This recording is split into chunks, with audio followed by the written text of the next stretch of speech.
Hello and welcome once again to Let's Play Steambot Chronicles. We are still in Happy Garland. Going to be finishing up our business here today and heading off to the other side of the desert.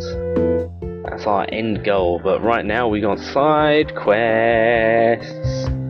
Also we are hungry because time actually passes now. This is going to be a more regular occurrence because we're going to be spending more actual in-game days. Also, did you see that? Did you see how well I edited out the menu there? That was seamless. Anyway, we want to come here and talk to Saffron before we... this is at night, by the way. Saffron actually only appears here in at night. If you come in the evening, you'll actually find Fennel here instead, although he's further down. Fennel is a rank A gladiator.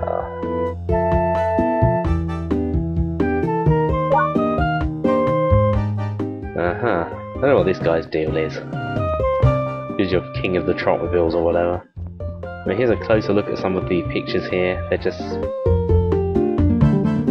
sort of weird, desaturated screenshots.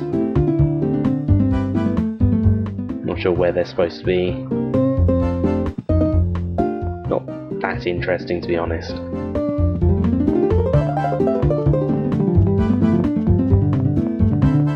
Anyway, we're here for a specific reason, for a side quest. To get this side quest to work, we need to waste time at the arena. And rather than do a Trotmobile battle, which I'm not very good at, you may have noticed, we're gonna look at the wager system. The way it works is between 1 and 3 battles are happening this evening. And each one has odds. You notice that the guy who's going to win has an odd of 1.1. So let's put 50 on that guy who isn't going to win, and 50 on Saffron who is going to win. We can actually look at each Trotmobile in heavy detail here. Powered bird legs, water resistant, medium. Pseudo is actually interesting as he has the agriculture body, which usually the farming Trotmobiles have. As you can see, we can choose to watch either of them or none of them, or both of them. We're going to just watch one of them. These can drag on a bit, so I'm sorry if this takes a while.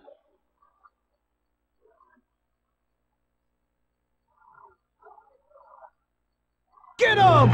Myrtleize him! Here we go. I'm betting on you! The 50 cap on betting really does limit this thing. Come on, Saffron baby! It's the only way to make money is to bet on people that aren't going to win. Rock on! I mean, this guy's like 50 to 1 chance of winning. Get him! It essentially becomes a lottery where you're either going to win a lot of money or you're going to lose 50. Because if you vote for the other guy, you're gonna win an astonishing 5 maximum. Wait, Saffron's whip is fairly powerful. I don't think you can actually acquire that yourself. And she has already won. I didn't even get to show off the alternate camera angles. They're not terribly exciting. There's the one we were watching, the over the shoulder view from both Trotmobiles, and finding one from the stands which you can kind of move around a bit. Now, this is why we don't usually bother with the wager system. However, it did move time on. Well, it didn't move time on because time can't move on. Because it's night. You see, we gained 5 from one, as we're about to see, and lost 50 from the other one.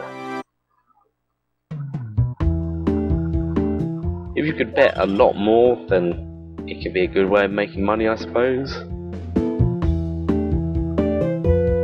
But right now it's just not worth bothering with, really.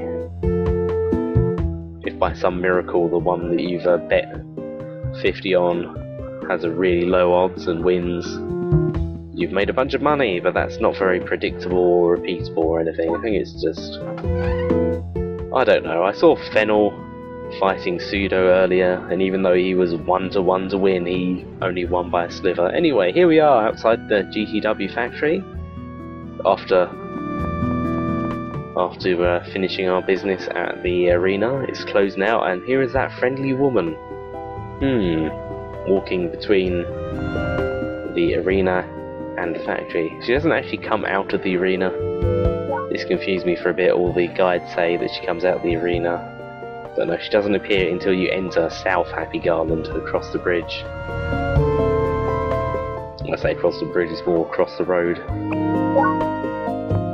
You know, we've got to follow her, and she moves so slowly we can call our Trotmobile for later. Here we go. Yeah, so as I was saying earlier, we're going to need to eat food more often, simply because we're going to be passing more time. No more time freeziness. We're going to see the day-night cycle in its full glory now. When we spend all our time at the arena or wherever, time will pass outside. Actually, to make time pass at the arena, you actually have to go and talk to the mechanic and rest. Anyway, we need to talk to her just as she gets to the door. I believe if you wait too long, she'll actually just go inside. Anyway, have you guessed who she is? It's Saffron. She's got the same hair and everything. The Y is a A-ranked gladiator living in a shack. Why does she need to work at a factory when she's a gladiator? I presume they get paid.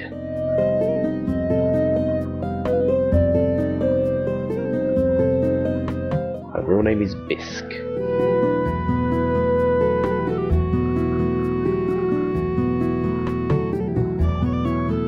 I was wondering that exact thing, yes. You don't have to tell me. Where down the ladder we go.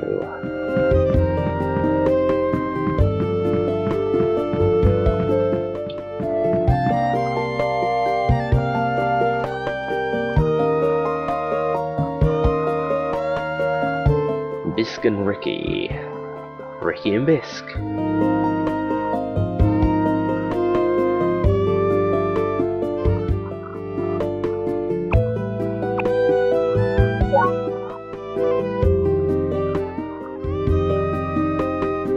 This is a bit of a strange side quest, to be honest. I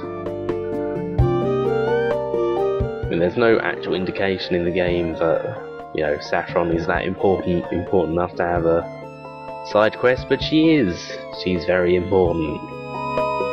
To this side quest, at least. She's very, very, very, very, very vaguely related to the overarching plot of the thing. Very, very, very vaguely.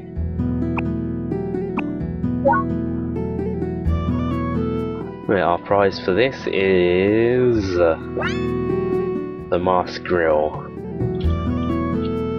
I think it's the weird glasses looking thing that Saffron has on her robot.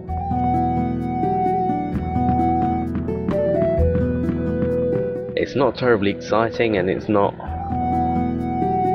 well, I'll be frank, it's not worth equipping. Unfortunately, the elephant grill has the added effect of doing damage. So, mouldy bread. I forgot to check this chest, and also forgot to go in this building here, so I'll be doing that. Just had a bit of a dungeon flashback there. Yeah, this is the other building here. It's nowhere near as exciting. It's got this thing though. I like this thing. Ooh, I like the way it springs back up. It does it in a sort of fast and then slow. Look. Oh, there we go. But yeah, they're just vaguely working on Trotmobile parts here. There's one guy who's rubbish at painting. It's not terribly interesting, and well, to be honest, there's no people we actually need to talk to in here, so let's get gone. Through this magic doorway back to the Lobster Inn. You may remember Marjorie mentioned that they be the Globetrotters, that is, which we are a member of now, be hanging about at the Lobster Inn in Happy Garland until they need us again, and here they are, sleeping. During the day you'll find them at various different places around town. Don't know where everybody is. Did manage to spot Basil, as we'll see later. Yeah, we're going to be burning through nicknames very, very quickly, as we're going to be needing to sleep to progress these side quests. And you know, also time passes more realistically now. I say realistically. We are now the funky customer. Hello, Basil. Yeah, Basil's hanging around the stock market now. Seems to be here every morning. And now we understand why the Globetrotters have to stay in shitty hotels. Anyway, we want to invest in some stocks. What stocks we buy are obviously dictated by what side quest we want to do. Nefro Burgers is doing really well. Wish I'd bought some stock in that earlier. We're full on urban times. We want to finish up buying the Nefro Theatres. Also, Hayabusa Industries. Now we got that. Now we got those blueprints. That wasn't the limit of what I could spend there. It turns out that depending on the price of the stock, there's a limit on how many you can buy. Yeah, to put it very, very simply, the cheaper a stock is, the more of it you can buy at one time. So the very cheap ones we can buy over 200 of at once and buy it into lots. You basically have to come back at another time of day to buy more now. But we're going to wait till tomorrow in case it gets cheaper. Right, Pablo has finally appeared in his house. And he's got another painting to sell us, of course. They're getting expensive now, Pablo. That's almost the price of the trip over here. Cheapskate. Anyway, here's something I missed earlier, and also ignore my health. I decided to go and fight some Triclopses. This bridge here. While we can't go in there, we can go below it in the waterfall. This is a computer game. Every waterfall has a secret cave behind it. I should have remembered. Also, that weird sound effect seems to play whenever you go into a waterfall cave. It happened at the Martlet Falls earlier. Anyway, this sage is a cheapskate and only refills our fuel. How dare he? Anyway, I may have said that you die when you fall in the river before. I think I was getting confused again, as I often do. We basically just had to follow it back. I'll show you what this looks like, because we've never done it before.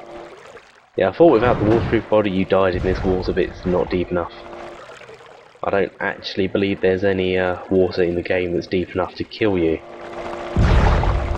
Except maybe the stuff in the intro. Everywhere there's an ocean, is either blocked off or you're not allowed into it. Or you're not given full control of your Trotmobile, as is the case in New Haven. Anyway, that was that. Wasn't that lovely? Exposed, you get more horrible lies, I always tell. Anyway, what we should do while we're here in Happy Garland is maybe tell Sir John that we found his son. You know, that son that he was missing. The one that didn't come home. The one that was on that boat that we were on, you know, the one that exploded horribly. Unfortunately, Sir John is not in. But we can leave a message. He won't be back for days, so we can't just sit in the waiting room. If we went all the way up to his office, we'd find that he is in fact not there.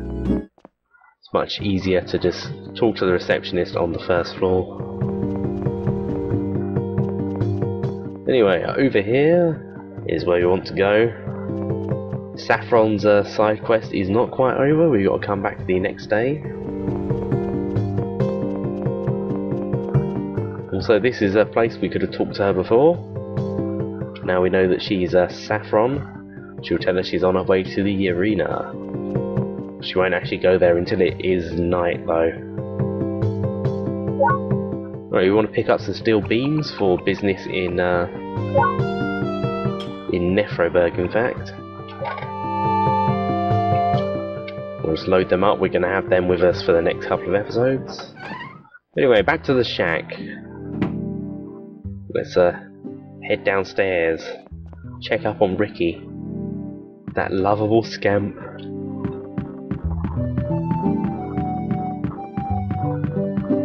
Hello, Ricky. Oh, what's that? You're very loudly announcing your dark secrets.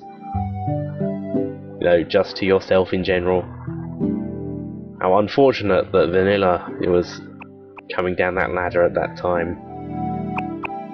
Oh, we're good Vanilla, we can't extort money from anybody. When we're bad Vanilla, we're going to extort money from everyone.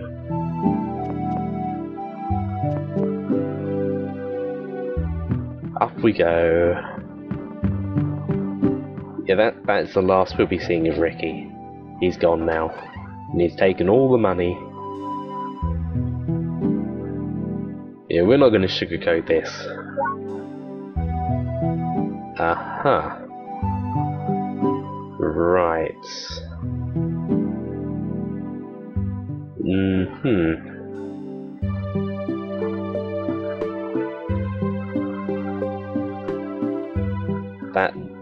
That's certainly something that happened. Oh, you're vaguely related to another character that, yeah. I didn't ask your life story.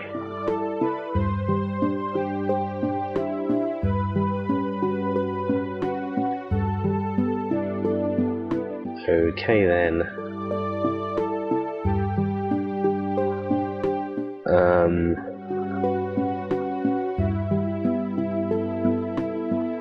Yes. Yes, you're an idiot.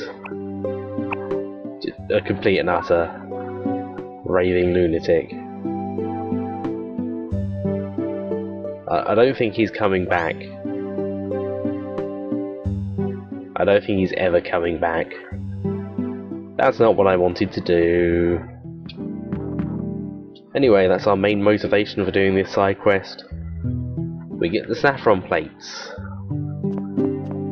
I guess this is sort of intended as backstory for Elder. You know, the Elder trained her, but he did not love her. Perhaps he loves another. Maybe that will be slightly important when Elder's actually, you know, a character that talks to us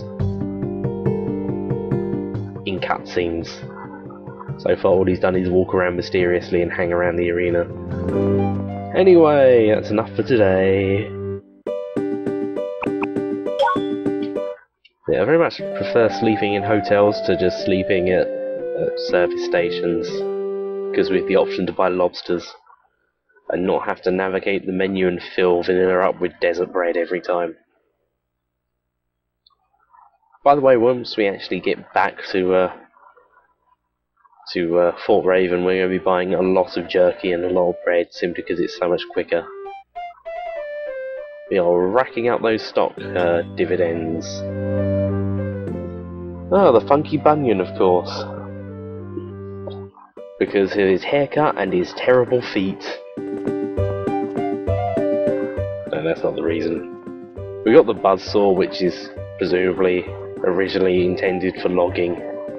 You know, Paul Bunyan. Giant lumberjack. I sort of wish that I got a better haircut while I was in town, because we're going to have we're going to have the prefix funky for some amount of time using this haircut. It's pretty cool though. Anyway, Hayabusa Carpet Industry, the price has in fact gone down. We are saving ourselves money. That was a clever decision. But the mine's going down as well. Yeah, next on order of business is buying all the McCullum mine stock. That's not, you know, it's not that much of a priority at the moment though. Anyway, finally, back to Pablo's farm for the last time in this episode. Pablo's gone. Where's he gone? He'll be at the Oasis. I don't know why he's telling me. He probably expects me to drive him there for 22 like the last 7 times. Anyway, that's us done for the moment in Happy Garland. We won't be coming back here for some time. Basically until we've finished all our side quests that we can do.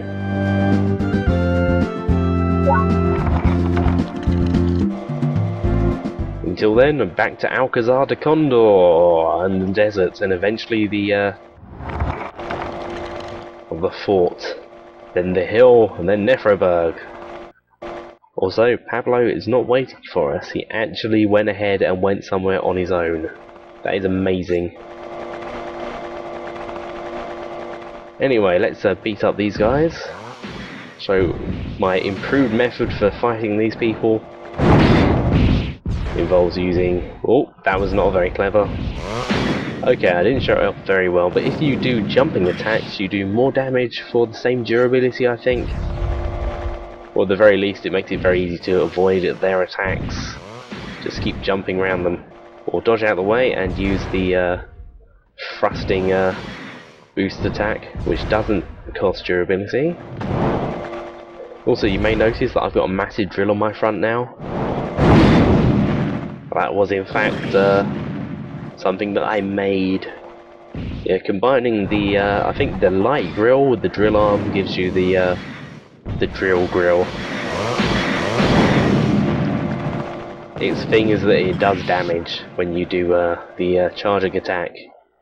It seems to do exactly the same damage that the elephant grill does. But although, to be fair, I didn't have to win a ridiculously hard and unfair boss fight to gain this thing. I sort of missed the drill arm. When we go back to Martlet Falls, I'm going to have to buy another one. Regardless, we also got to see the boomerang arm a bit there. It's fairly self-explanatory. Now, if we remember from last time we went to the deserts, we want to stop and change our legs. I've got accustomed to using the wheels when we're in town, simply because they're faster. They will not be faster in the desert, I can tell you that for the price of sixpence.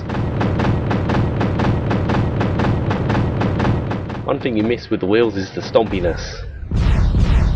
Also, marvel as this door actually opens. Hooray! We're finally back in the desert. Now, the desert is sort of annoyingly large. We can't cross it very quickly, even boosting like a madman. You don't have to go to the Oasis to get to the other side. In fact, if you actually consult the map, where we want to go is actually like 90 degrees from where we're actually headed. It's like the entrance that we came out of is west, and the way we want to go is north, that sort of thing. Anyway, enough waffle. Here's the sail driver. A new enemy in the desert is very annoying enemies. You cannot catch up with them, and they fire homing missiles at you constantly. You have to use ranged attacks, and when we go too far, they will disappear. We've left the enemy area. When we walk back this way, they will reappear though. interestingly enough, that wasp that was with them that we killed does not respawn. Anyway, here they come. Yeah, they just circle you at a distance, and we don't have the mobility to catch up with them. They're too fast. Especially not with the spider legs. Any other leg would be even slower than the spider legs on this terrain though. So the strategy is to get behind them. If they're moving sort of parallel to the screen, then the boomerang arm will not get them. One thing that is good about them is they drop a bumload of coins. A veritable feast of yellow shininess. Makes going out of your way to kill them actually worthwhile. So once we have a better ranged weapon, which hopefully should be next time we come back to the desert, we'll be able to take them out much easier in theory. Maybe not in practice though. Anyway, we want to continue on to the oasis. We'll go and catch up with Pablo. Shazam!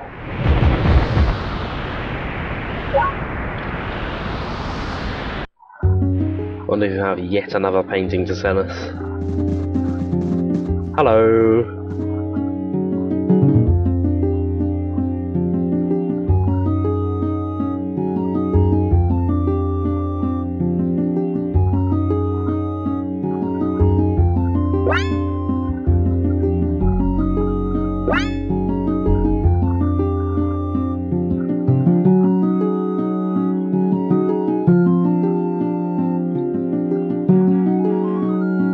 Yep, Pablo's dead.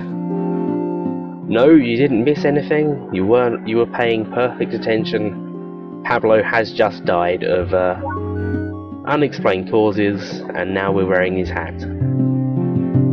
We're wearing a hat that looks just like his hat because he's still wearing his.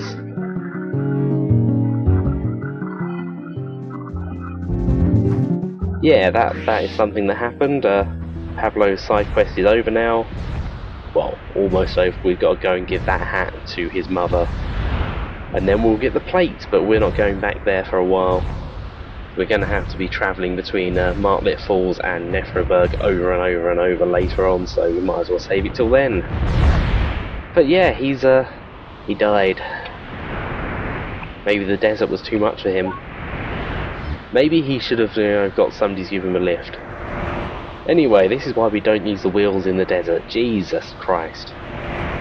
Jeezy crazy. I've equipped the wheels because they will be the fastest thing to use in the dungeon. Yes, we're going to be doing the dungeon, but we're going to be doing that next episode. And like the last time, if you don't feel like watching me beat up a load of robots in a dungeon over and over and over and over and over and getting lots and lots of mouldy bread, feel free to skip it. And oh, what's that? Ah, I'd almost forgotten. Is it really there? Is this some horrible mirage?